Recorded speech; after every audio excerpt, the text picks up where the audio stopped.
While most builders say they're creating structures for the future, Chad Babcock says at Eco Village he is building with materials from the past, but he does hope that what he builds will last a long time to come. We build most of our buildings with locally renewable resources or salvaged materials. We're really trying to hold space for seventh generation, and so the materials we're using are clay and sand and straw. We're using a lot of salvaged materials from other buildings that would otherwise go to the landfill. One of the things Eco Village is known for throughout the world is creating examples of sustainable buildings. And the latest construction project at Eco Village is another to add to their list. It will eventually be an eating commons. Is what's called a light clay infill, which is straw and fir chips mixed with clay, and that's our insulation down below, followed up with a scratch coat or a brown coat. And then the upstairs is stacked straw bale. It's got a higher insulative value. The village is a one-of-a-kind 25-acre farm and living demonstrational educational center that has been open since 1999.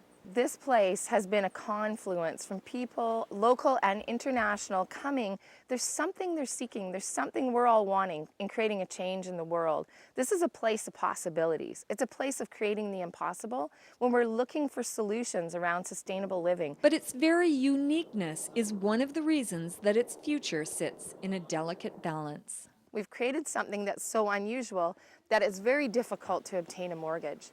It's extremely difficult to insure, to figure out how to tax. All the conventional systems are very difficult for us to fit into now.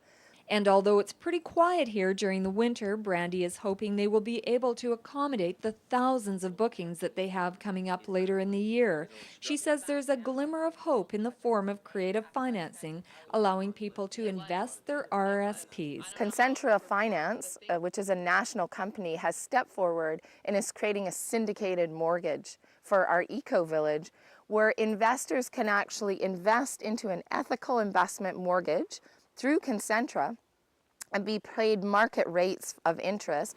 So as a March 1st deadline looms for refinancing of the mortgage, the Eco Village is anything but dormant during the winter.